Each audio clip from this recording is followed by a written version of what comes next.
तो भाई लोग तू लोग अगर सोचा लो कि खेसारी लाल केहू के गाना चोरा ले तरन तो मसूरिया दल्ला चोरी फिर से कर लिया है। अच्छा आ मसूरिया के 10 साल के गाना आज केहू चोरा के गा देता तो केहू के नहीं के पता चलत, काहे कि खेसारी लाल से बढ़िया गाना गा देता रसन एकनी। फिर भी जो मिक्स करके एकदम मैसअप लाया गया है ना, एकदम 3 गुना ज्यादा रंग ला दिया है इस गाने ने। हाले फिलहाल में कल्लू कुमार की एगो गाना आइल बा नाच रे पतर की 3.0।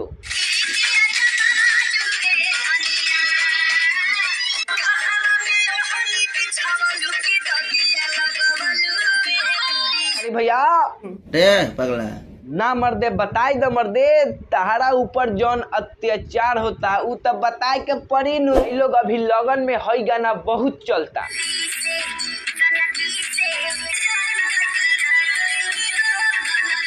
पवन सिंह के राइटरे चोर बा।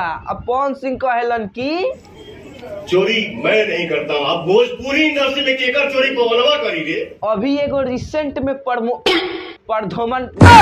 प्रमोद प्रेमी के एगो गाना चलता।